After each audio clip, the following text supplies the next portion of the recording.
Señor, háblame, háblame, sea la noche llena de tu voz.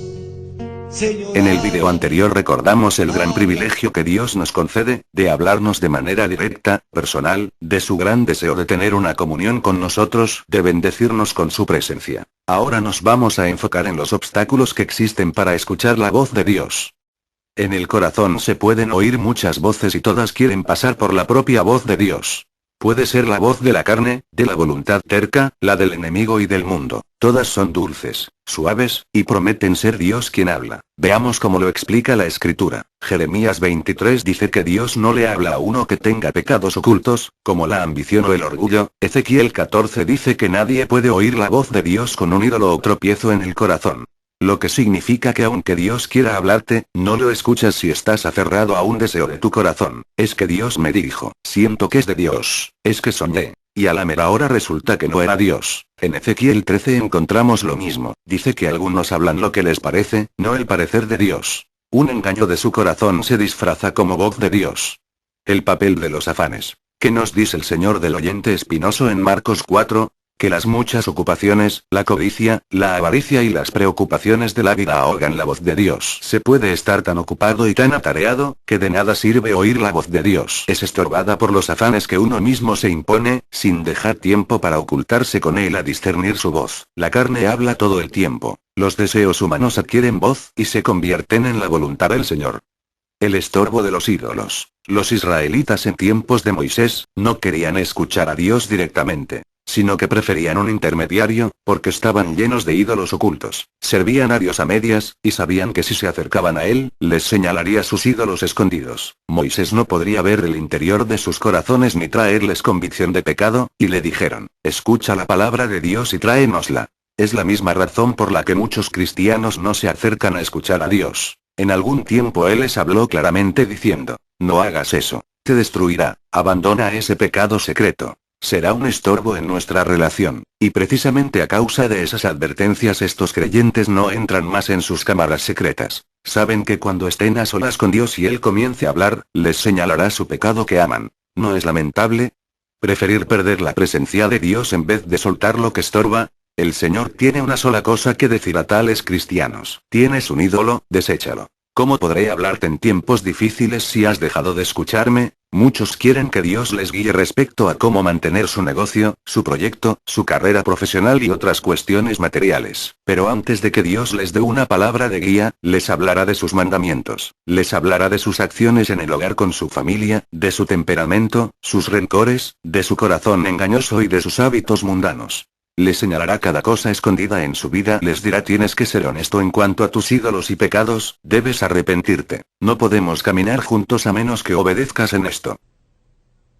Gratuitous sex, cheating, lying, mafia. Did you come here tonight and did you raise your hands and sing and shout and have a good time? And you know you've been watching this filth? These things, I don't know where it is on the job, things we listen to, these things that creep in, and suddenly this Jerusalem, the walls go down, and ruin sets in. Después de exponerte por horas a tus programas mundanos, ¿pretendes orar? ¿Y todavía esperas la bendición de Dios? No, amigo. No te engañes. En esos momentos lo que Dios quiere es hablarte de tu pecado, que te arrepientas. Cuando Dios te salvó no le prometiste que le darías todo el corazón, que tu cuerpo sería su templo, que su palabra sería tu delicia, que vivirías para Él, pero descuidaste la oración. Antes Dios te guiaba su palabra, pero ahora ¿qué te guía? I believe in the love of God. I've preached mercy, grace, and love, covenant of love. I believe in preaching the goodness and long-suffering of Christ. But multitudes today are being saturated with your okay messages. We've got people now that are turning the grace of God into lasciviousness. We've become like the children of Israel who said the right words. But here's what God said. I've heard the words of this people. They have well said all that they have spoken, all that there was such a heart in them. that they would fear me and keep my commandments always, that it might be well with them and with their children forever. He said, oh, you have the right words, you sing the right songs, but your heart is not right. La dureza de corazón. Hay a quienes les gusta oír todo lo que Dios dice, pero permanecen inquebrantables y su corazón se sigue petrificando. Dios nos llama al aposento secreto de la oración. Cada vez que rehusamos esa llamada y nos dedicamos a nuestros propios intereses, el corazón se enfría más. O cuando Dios trae un mensaje quemante y penetrante, una voz de trueno para despertar y libertar, pero el oyente se irrita y se aleja, se endurece y puede morir espiritualmente. Concluimos, a los que no están escuchando a Dios por el estorbo de algún ídolo, pecado o afán, el Señor les dice: arrepiéntete y vuélvete a mí. Humíllate ante Él, abandona tu pecado. En todo mi desierto hoy tembló. Llena de gloria viene a mí tu voz. Señor, háblame, háblame. Little by little, something's happening to you. Noche llena de tu voz. Would it bring you to your knees Señor, háblame, when háblame. the ruin that you are not even aware of is suddenly brought before your eyes? Los israelitas vieron las consecuencias de su idolatría y su indiferencia a los mandatos de Dios. Descubrieron que Él cumple lo que dice. Aunque eran escogidos, Dios dijo que los dejaría. Entonces vistieron luto, se entristecieron y arrepintieron. Si sabes que mucho tiempo has llevado un pecado secreto en el corazón, que no has querido despojarte de un ídolo que reina ahí, que aún mientras cantas alabanzas al Señor, otro Dios gobierna tus motivos interiores, recuerda lo que sucedió a Israel.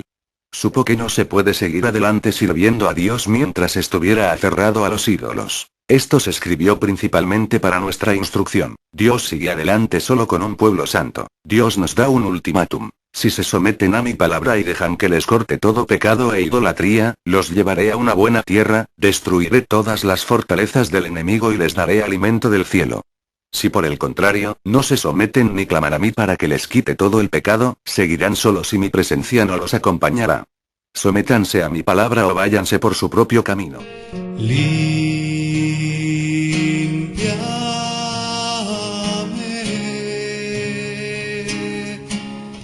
límpiame, Señor.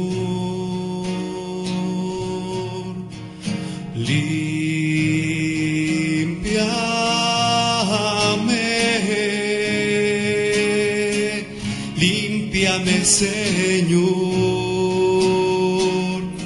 es por tu sangre en mí, limpiando mi pecado, es por tu sangre en mí, quita la impureza de mi corazón, santifícame.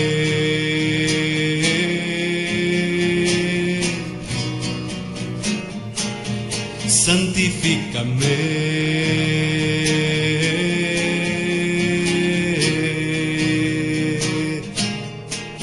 Luego de arrepentirse, los israelitas pusieron a un lado sus atavíos, es decir, tomaron medidas prácticas para poner a un lado sus distracciones mundanas. Dios les mandó desprenderse de todo lo que les atraía la atención. Es lo que debemos hacer. Echar a un lado lo que sabemos que aparta nuestra atención de Él. Moisés por su parte levantó un pabellón especial para habitación de la presencia de Dios, situado fuera de toda distracción y lejos del campamento. Y solo los que de veras querían buscar a Dios, salían a la tienda de campaña, la cual representa el aposento secreto de la oración. El Hijo de Dios debe dejar atrás su familia y su horario atareado de trabajo, apartarse de todo para buscar al Señor y encontrarse con Él.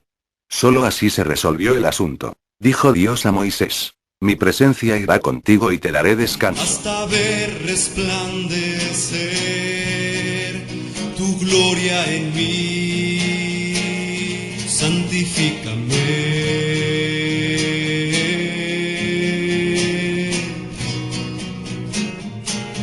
Santifícame.